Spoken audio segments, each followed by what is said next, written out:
কবরে চলে যাব গো মা। কবরে যাইয়া দেখি আমার কেউ নাই, আমার কলিজার টুকরা বড় সন্তানটা আমারে কবরে নামাইয়া রাখবে। যখন আমার বড় সন্তান কবরে রাখিয়া উঠে আসবে, মা মুর্দা চোখের পানি ছেড়ে চিৎকার দিয়ে কাঁদবে। মুর্দার কান্না যদি কোনো জিন্দারা শুনতে পারিত, জিন্দারা সঙ্গে সঙ্গে স্টক করে মরিয়া যাইত। জিন্দারা কান্নাকাটি করবে, মুর্দারা শুনতে পারবে। মুর্দারা বুক ফাটিয়া কান্না করবে, জিন্দারা শুনতে পারবে না। ঠিক না বেটি? আমার মা বোনরা খেয়াল করেন, আমার বড় সন্তানটা কবরে নামিয়া যাইবে, ওই কবরে নামায়া দিবে। জনম দুঃখিনী মা এত জোরে চিৎকার দিয়ে কাঁদবে, সন্তান মায়ের কান্না শুনতে পারবে না।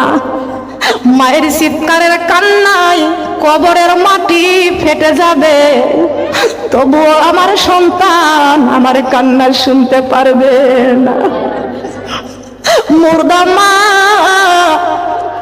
ডাক দিয়ে কয়, ওরে আমার বড় বেটা, তোরে আমি 10 মাস 10 দিন গর্ভে রেখে দিয়েছি। আমার বাবা কত আশা করেছি, জীবনে মৃত্যুর সঙ্গে পাঞ্জা লড়েছি, কত আশা করেছি। তোরে আমি কোলে পিঠে করে মানুষ করেছি, বুকের দুগ্ধ খাওয়াইছি। বাবা রে, তোরে আমি ডাইনে শুয়াইয়া রাখতাম, ডাইনে প্রসব করে দিতি, বামে শুয়াইয়া রাখতাম। বামে প্রসব করে দিতি রে বাবা, শীতের রাত আমার বুকের উপরে তোরে শুয়াইয়া রাখতাম। হে বাবা, আজকে তুই আমারে কোথায় রেখে গেলি রে বাবা? এমন একটা অসহায় হয়ে আমি এখানে পড়ে থাকলাম, তুই আমার বড় বেটা এমন জায়গায় আমারে রেখে গেলি, যেই জায়গার কোনো সাথী নয়, যেই জায়গার কোনো বিছানা নয়, যেই ঘরের জানালা নাই, যেই ঘরের দরজা নাই, এমন একটা জায়গায় রেখে রে বাবা আমারে একা একা ফেলিয়া তুই চলে যাস না রে বাবা। জনম দুঃখিনী মাকে সন্তান কবরে রাখিয়া কবর থেকে উঠে চলে আসে। আপনারা সবাই কেমন আছেন? আলহামদুলিল্লাহ। কার শুকরিয়া আদায় করলাম? প্রশংসা করলাম কার? বসে আছি কোথায়? কোথায় বসেছি? জান্নাতের বাগানে। আহা, আমাদের কত খুশি, আমরা কত আনন্দিত, দুনিয়া থেকে আমরা জান্নাতের বাগানে বসতে পেরেছি। আলহামদুলিল্লাহ, আলহামদুলিল্লাহি আলা কুল্লি শাইইন কদির। সেই সত্তার প্রশংসা করব যিনি পৃথিবীর জমিনে আমাদেরকে মুসলমান করে পাঠাইছেন, সুবহানাল্লাহ। সেই সত্তার প্রশংসা করি যিনি আমাদেরকে আখেরি নবীর উম্মত করে পৃথিবীর জমিনে পাঠাইছেন, বলেন আলহামদুলিল্লাহ। সেই আল্লাহর প্রশংসা করি যিনি আমাদেরকে জান্নাতের বাগানে বসার তৌফিক দান করেছেন। আমরা বসেছি জান্নাতের বাগানে। কোন জায়গায়? জান্নাতের বাগানে। এটা আগেও ছিল একটা মাঠ, এরপরেও থাকবে মাঠ। যতক্ষণ পর্যন্ত এখানে কোরআনের আলোচনা চলবে ততক্ষণ পর্যন্ত এই জায়গা জান্নাতের বাগান হয়ে থাকবে, বলেন সুবহানাল্লাহ। আমরা সবাই মুসলমান, ঠিক কিনা বলেন? ঠিক কিনা? এই যে আমার ডান পাশে যিনি, আপনার আগের নামটা ছিল কি? যখন উনি অমুসলিম ছিল তখন ওনার নাম ছিল কবিতা। এখন ওনার নাম হয়েছে, উনি মুসলমান হয়েছে, মুসলমান হওয়ার পরে ওনার নাম রাখা হয়েছে মারিয়াম। সুবহানাল্লাহ। মারিয়াম কোন নবীর মা? ঈসা নবীর মা। সুবহানাল্লাহ। উনি ছিলেন অমুসলিম, উনি এখন আমাদের দ্বীনি বোন, ঠিক কিনা বলেন? উনি আমাদের দ্বীনের বোন, তার কারণ উনি আমাদের ইসলাম ধর্ম গ্রহণ করেছেন। আলহামদুলিল্লাহ। আল্লাহ পাক রব্বুল আলামিন বলেছেন, প্রত্যেকটা জাতির জন্য আমি আল্লাহ জান্নাত বানিয়ে রাখছি। আলহামদুলিল্লাহ বললেন না? প্রত্যেকটা জাতির জন্য আমি আল্লাহ জান্নাত বানিয়ে রাখছি। হিন্দুর জন্য জান্নাত বানিয়ে রাখছি, খ্রিস্টানের জন্য জান্নাত বানিয়ে রাখছি, বৌদ্ধর জন্য জান্নাত বানিয়ে রাখছি। জান্নাত এই জন্য বানিয়ে রাখছি, যারা আমার কোরআনের পক্ষে চলে আসবে, সে যদি 50 বছর পরেও যদি আমার কোরআনের সাথে যদি আত্মসমর্পণ করে, আমি তাদেরকেও জান্নাতে পাঠাই দিব। বলেন সুবহানাল্লাহ। একদিনে কোরআন নাজিল হই নাই, একদিনে নামাজ কায়েম হই নাই, আল্লাহর পক্ষ থেকে সব একটি একটি করে বাজেট আইছে। সবাই বলেন সুবহানাল্লাহ। আমরা একই মায়ের সন্তান, আমাদের প্রথম একটি মা, তিনি হচ্ছেন মা হাওয়া আলাইহিস সালাম। আমাদের প্রথম পিতা হযরত আদম আলাইহিস সালাম। আমাদের বাপ ভালো, আমাদের মাও ভালো। আমরা জান্নাতি মায়ের সন্তান, সবাই কোন আল্লাহু আকবার। আমরা জান্নাতি বাবার সন্তান, সবাই বলেন আল্লাহু আকবার। আমরা খুশি না বেজার? খুশি। বলেন খুশি। সম্মানিত আমার মা বোনরা, বলে যাই, আল্লাহর কোরআনের সঙ্গে যারা আত্মসমর্পণ করবে, আমার আব্বা জান আদম আলাইহিস সালামকে আল্লাহ পাক রব্বুল আলামিন জান্নাতের মধ্যে রেখে দিয়েছেন। সবাই কোন আল্লাহু আকবার। আমাদের মা হাওয়া আলাইহিস সালামকে, আব্বা জান আদম আলাইহিস সালামকে আমার আল্লাহ পাক রব্বুল আলামিন জান্নাতের মধ্যে বিবাহ দিয়েছিলেন। সবাই কোন আল্লাহু আকবার। আমাদের মা ভালো, আমাদের বাবাও ভালো। সুবহানাল্লাহ। সম্মানিত আমার মা বোনরা, বলে যায়, আল্লাহ পাক রব্বুল আলামিনের যে প্রশংসা আমরা এখানে করেছি, আলহামদুলিল্লাহি রাব্বিল আলামিন। বলেন আল্লাহু আকবার। আল্লাহ পাক রব্বুল আলামিন সর্বপ্রথম আমার আব্বা জান আদম আলাইহিস সালামকে যখন মাটি দিয়ে বানাইলেন, আব্বা জান আদম আলাইহিস সালামের দেহটা যখন মাটি দিয়ে বানাইলেন, এই মাটিটা আরশের নিচেই রেখে দিলেন। আসমান থেকে বৃষ্টি পড়তে পড়তে আব্বা জান আদম আলাইহিস সালামের দেহ মোবারকের মধ্যে পড়তে লাগলেন। সুবহানাল্লাহ। আব্বা জান আদম আলাইহিস সালামের দেহ মোবারকের মধ্যে আকাশ থেকে বৃষ্টি পড়তে পড়তে দেহটা রূপান্তর হয়ে গেলেন। আল্লাহ পাক রব্বুল আলামিন যখনই আব্বা জান আদম আলাইহিস সালামের দেহটা যখন রূপান্তর হয়ে গেল, রূহুর জগৎ থেকে আল্লাহ পাক রব্বুল আলামিন রূহটাকে নিয়ে আব্বা জান আদম আলাইহিস সালামের মাটির পিঞ্জিরায় পৌঁছে দিলেন।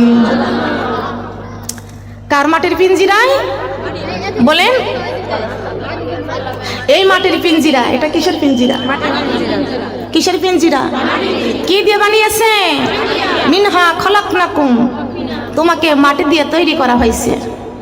ওয়াফিহা নুঈদুকুম, আবার মাটিতেই তোমাদেরকে শোয়াইয়া দিব। ওয়া মিনহা নুখরিজুকুম তারাতান উকরা, এই মাটি থেকে আবার জিন্দা করে তুলবে। সবাই কোন আল্লাহু আকবার। আল্লাহ পাক রব্বুল আলামিন আমাদেরকে কিয়ামতের মাঠে আবার উঠাবেন। কি বলেন? উঠাবে না? উঠাবে না?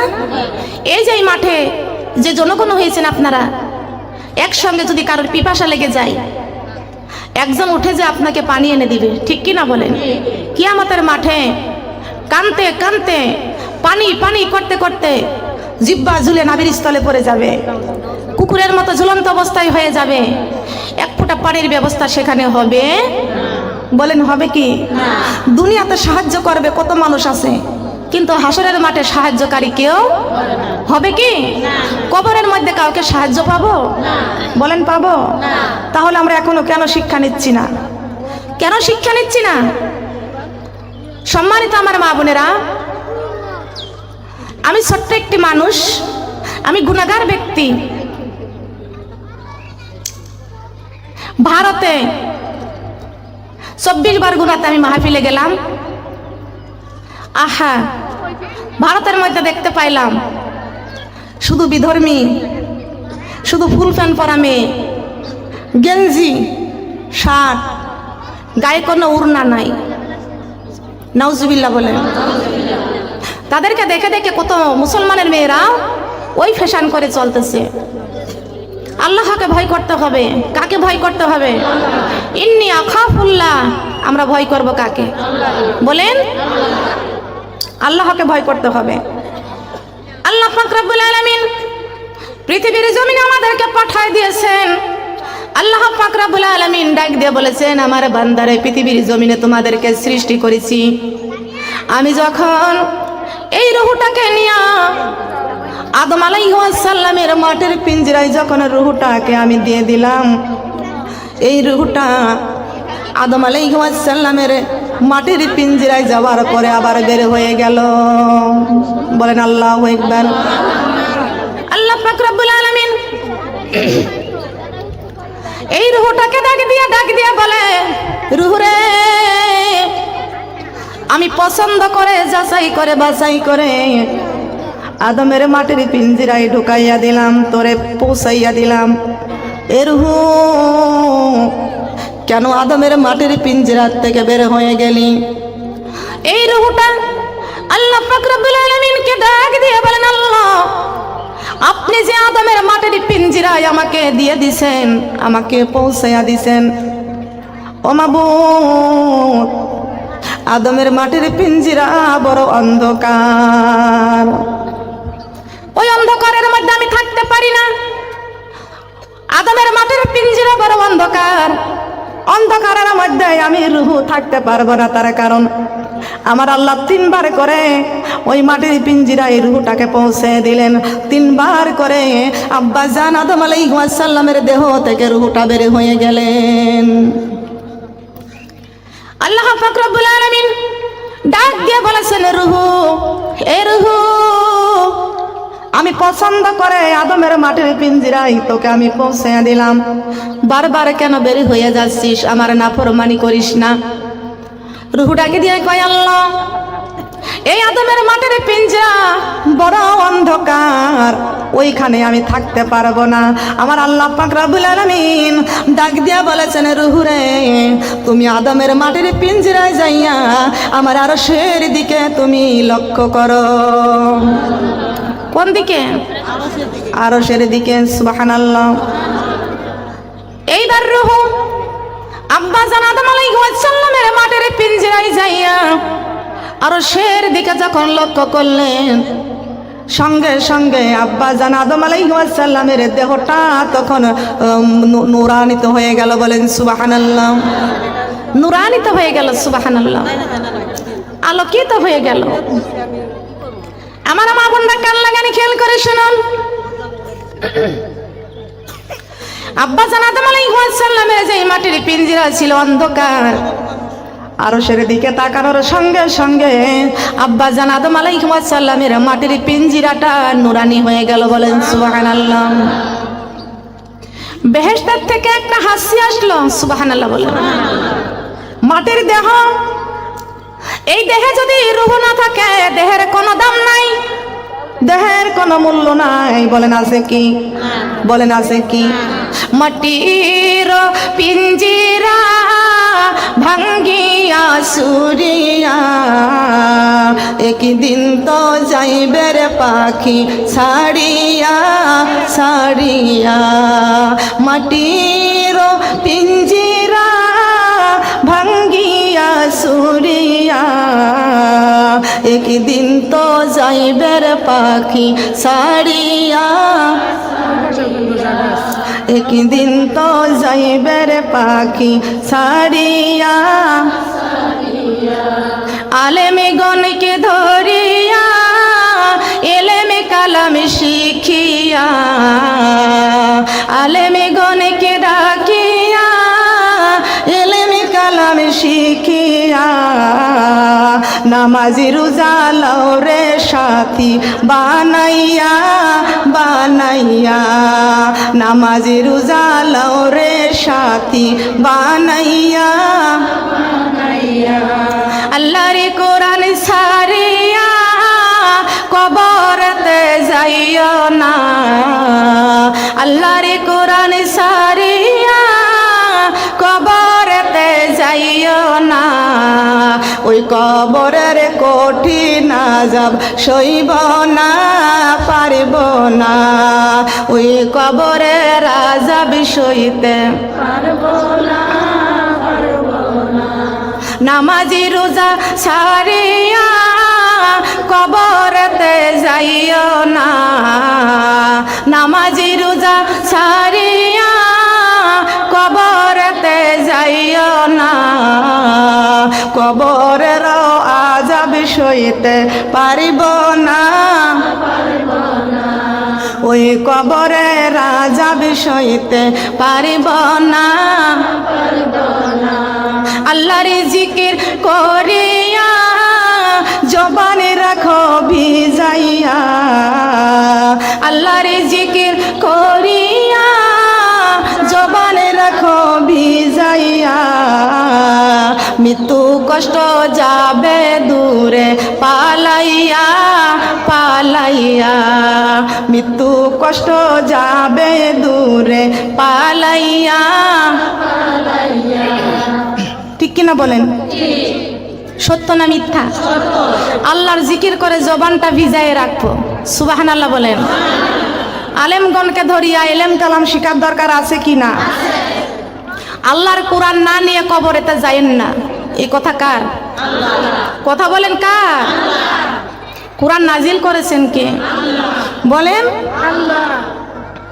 এই কোরআন আমার আল্লাহ নাজিল করেছেন, গ্রহণ করেছেন নবী মুহাম্মদুর রাসূলুল্লাহ সাল্লাল্লাহু আলাইহি ওয়াসাল্লাম। আল্লাহ পাক রব্বুল আলামিন আব্বাজান আদম আলাইহি ওয়াসাল্লামের মাটির পিঞ্জরায় রূহটাকে যখন পৌঁছিয়ে দিলেন, আব্বাজান আদম আলাইহি ওয়াসাল্লামের মাটির পিঞ্জরায় রূহ আসার সঙ্গে সঙ্গে আব্বাজান আদম আলাইহি ওয়াসাল্লামের বেহেশতের থেকে একটা হাসি আসলেন। বলেন আল্লাহু আকবার। কোন জায়গা থেকে হাসি আসে? কোথার থেকে? বেহেশতের থেকে। সুবহানাল্লাহ। আব্বাজান আদম আলাইহিস সালামের নাকের ছিদ্রর মাঝখানে একটা গিরগিটি ছিল, হাসি দেওয়ার সঙ্গে সঙ্গে ওটা বাহির হয়ে গেল। বলেন সুবহানাল্লাহ। সাথে সাথে আব্বাজান আদম আলাইহিস সালামের জবান খুলে গেল। আব্বাজান আদম আলাইহিস সালাম বলেন আলহামদুলিল্লাহ আলহামদুলিল্লাহ আলহামদুলিল্লাহি রাব্বিল ওয়াল্লাহ। আসমানের নিচে জমিনের উপরে আপনি ছাড়া প্রশংসা পর যোগ্যতার কেউ নাই। আসমানের নিচে জমিনের উপরে আল্লাহ তোমার চাইতে প্রশংসা পর যোগ্যতার কেউ নাই। ও মাবুদ, এই জন্য তোমার প্রশংসা করি, আমাকে মাটি দিয়া বানাইয়া মাটির দেহে রূহ দিয়েছেন। কার প্রশংসা বলেন তো? আল্লাহ। এ প্রশংসা করব কার? আল্লাহ। আমাদেরকে মাটি দিয়া বানাইয়া মাটির দেহে আবার রূহ দান করেছেন কে? আল্লাহ। বলেন আল্লাহ। যতক্ষণ পর্যন্ত এই মাটির দেহে রূহ দিছিলেন না, ততক্ষণ পর্যন্ত কি কথা বলতে পারে? বলেন পারে কি? এই দেহ এখন জবান দিয়ে কথা বলি, হাত নাড়াইয়া কত কথা বলি, পাও দিয়া কত জায়গায় চলাফেরা করি, চক্ষু দিয়া কত কিছু দেখি, কান দিয়া কত কিছু শুনি, পেট দিয়া কত কিছু খাই, ঠিক কিনা? কিন্তু যেদিন এই রূহটাকে দেহ থেকে বের হয়ে যাবে, এই দেহের আর কোনো দাম নাই, ঠিক কিনা বলেন? আপনাকে দামি খাট থেকে নামায়া দিবে। আপনি যত টাকা দিয়ে ফ্ল্যাট বাড়ি করছেন না কেন, আপনার ফ্ল্যাট থেকে তাড়াতাড়ি নামায়া ফেলবে।